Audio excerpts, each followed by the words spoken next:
अभी हम लोग नाभिक मतलब न्यूक्लियाई का एनसीईआरटी न्यूमेरिकल देख रहे हैं, जिसमें कि पहला 13.1 का ई है कि लिथियम के दो स्टेबल आइसोटोप्स हैं जिनका परसेंटेज दिया है 7.5% और 92.5%, और उनका मास दिया है ये दोनों।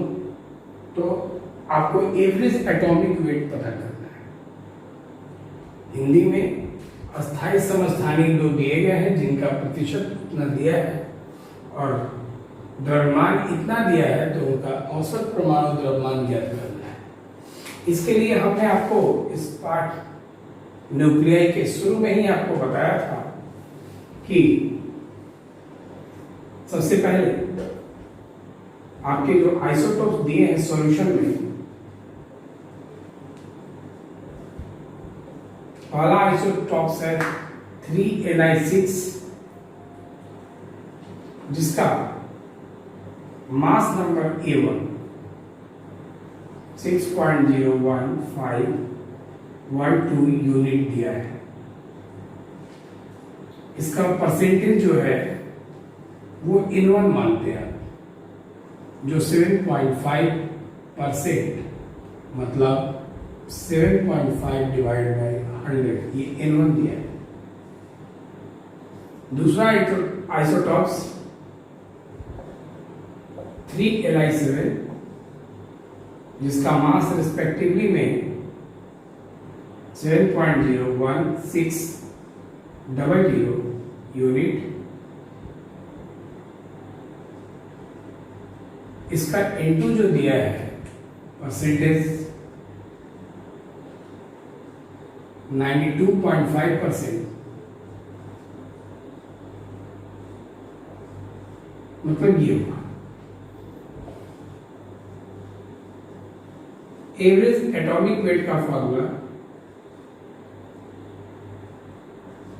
आपको मालूम है, A1N1 प्लस A2N2 है।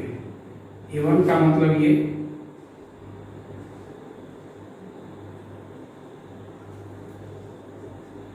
N1 की जगह प्लस A2 का वैल्यू ये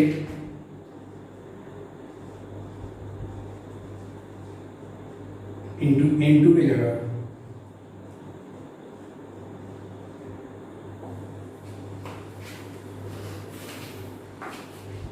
इसको हिंदी में औसत परमाणु द्रव्यमान लिख सकते हैं आप। इसको अगर आप मल्टीप्लाई करते हैं तो ये 45.1134 आएगा, तो डिवाइड बाई 100 प्लस इसको अगर आप मल्टीप्लाई करते हैं तो 648.98 डिवाइड बाई 100 आएगा।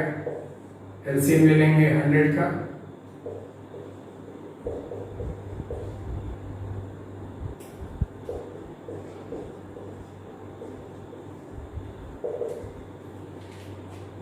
आएगा ये। इसको आप ऐड करेंगे 4 3 9 9 10 का 0 14 8 9 6 डिवाइड बाई 100 आएगा। 100 से अगर डिवाइड करते हैं आप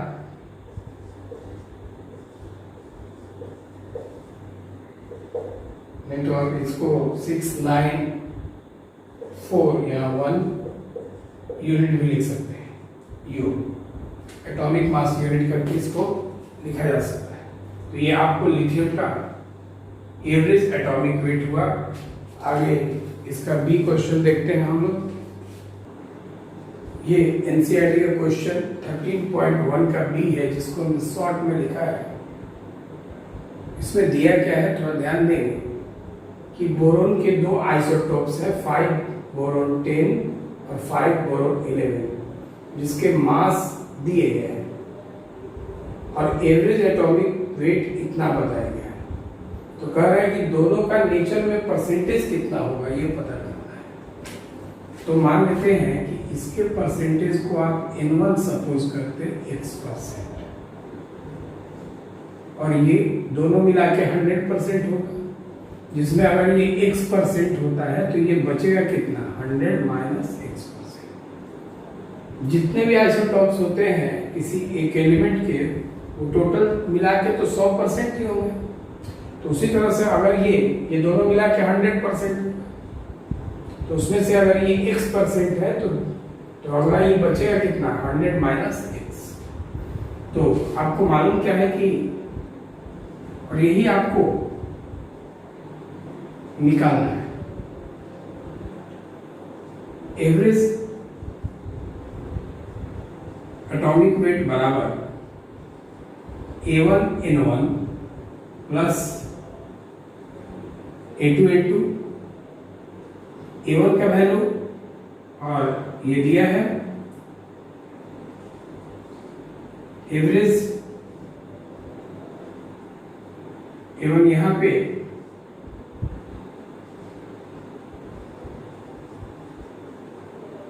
N1 ये X%, तो 100 नीचे होगा। A2 का वैल्यू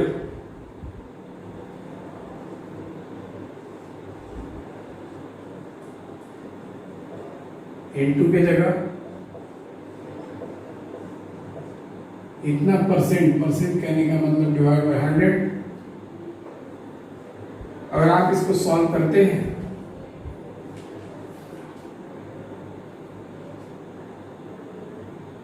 तो यहां से X का वैल्यू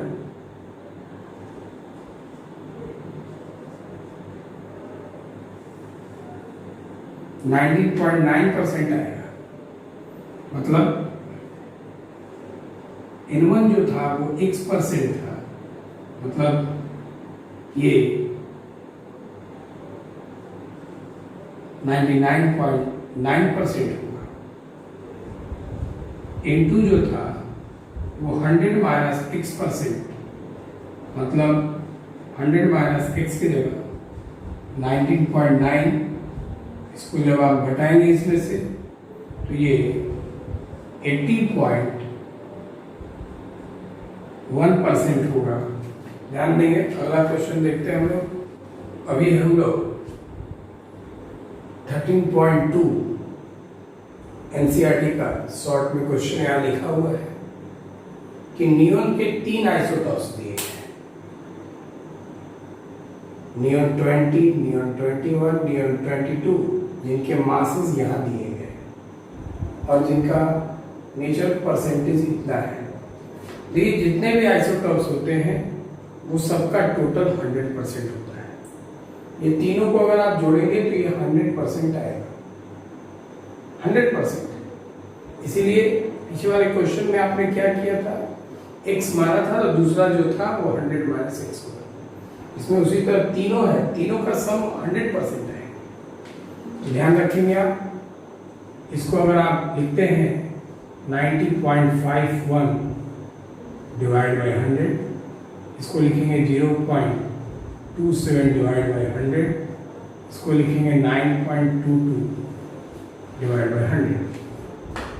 अब इसका आपको निकालना है average weight.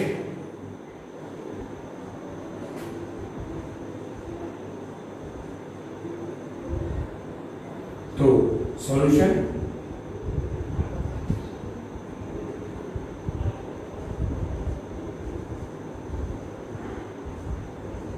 Average atomic weight का formula A1N1 plus A2N2 plus A3N3। A1 19.99 into N1 का value 90.51 divide by 100 plus A2 का वैल्यू 0.27, सॉरी A2 का वैल्यू 20.9 99 इंटू N2 का वैल्यू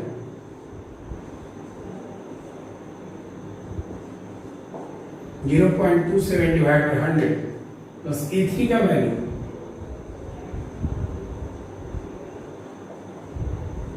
इंटू N3 का वैल्यू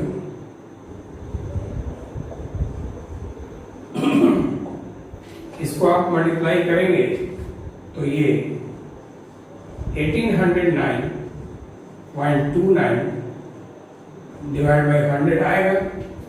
इसको अगर आप मल्टीप्लाई करेंगे तो 5.67 डिवाइड बाई 100 आएगा। इसको जब आप मल्टीप्लाई करेंगे तो 202.75 डिवाइड बाई 100 आएगा। 100 का एलसीएम ले लेंगे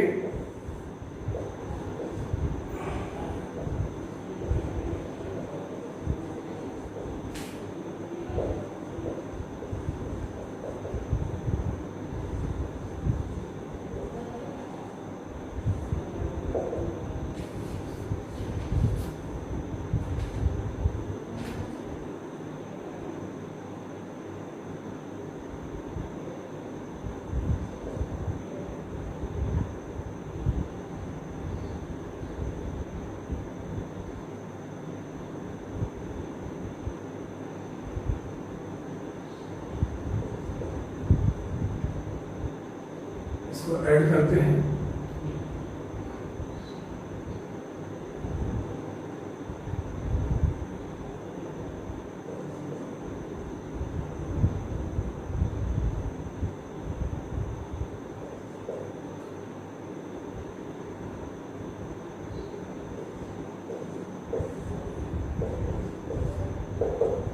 कितना आएगा?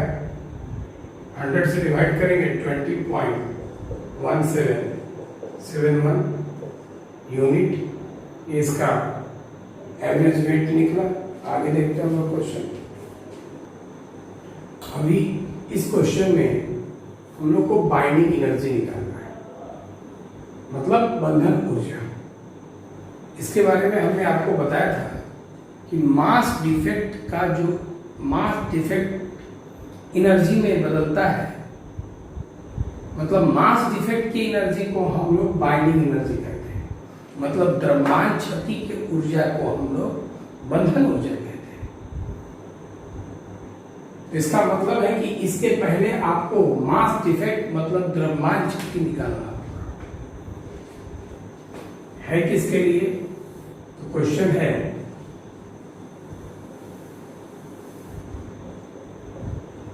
नाइट्रोजन के लिए, जिसका एटॉमिक नंबर 7 और मास नंबर 14 है। वहां मास ऑफ हाइड्रोजन मतलब मास ऑफ प्रोटॉन, हाइड्रोजन का मास, हाइड्रोजन में एक प्रोटॉन होता है, तो हाइड्रोजन का मास मतलब हाइड्रोजन के नाभिक न्यूक्लियस का मास। तो हाइड्रोजन के न्यूक्लियस में कितने प्रोटॉन? एक प्रोटॉन होते हैं, मतलब ये एक प्रोटॉन का मास है। हाइड्रोजन का मास मतलब प्रोटॉन का मास, ये याद भी रखेंगे आप। बाकी वो न्यूट्रॉन का मास है और वो न्यूक्लियस का मास, नाभिक का मास है। तो पहले आप मास डिफेक्ट मतलब द्रव्यमान क्षति, जिसको आप डेल्टा एम लिखते हैं, निकालेंगे। इसका formula ZMP plus A minus Z Guna M in N minus nucleus. Z 7 proton का मास, A minus Z 14 minus 7 into neutron का मास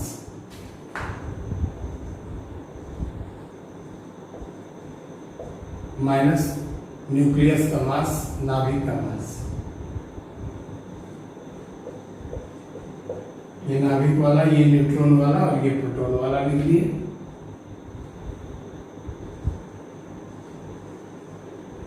सेवन इंटू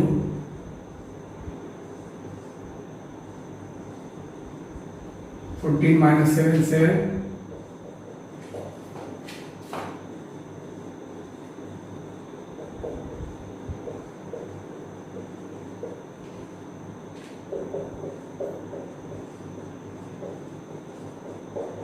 इसको मल्टीप्लाई करेंगे तो लगभग 7.05481 आएगा। इसको मल्टीप्लाई करेंगे 7.06069 लगभग आएगा।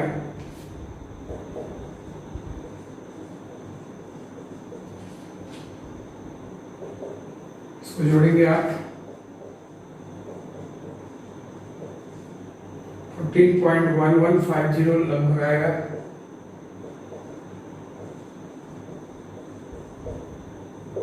इसमें से इसको घटाएंगे,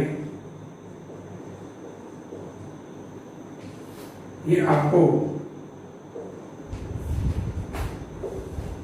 मास डिफेक्ट मिला। तो इसी का एनर्जी जो है बाइंडिंग एनर्जी कहा जाता है, लेकिन मेगा इलेक्ट्रॉन वोल्ट में निकालना है तो आप इसको 931 से मल्टीप्लाई करेंगे। बाइंडिंग एनर्जी मतलब बंधन ऊर्जा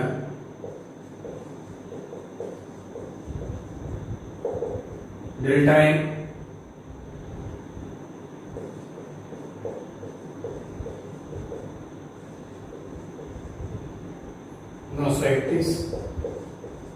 इसको जब आप मल्टीप्लाई करेंगे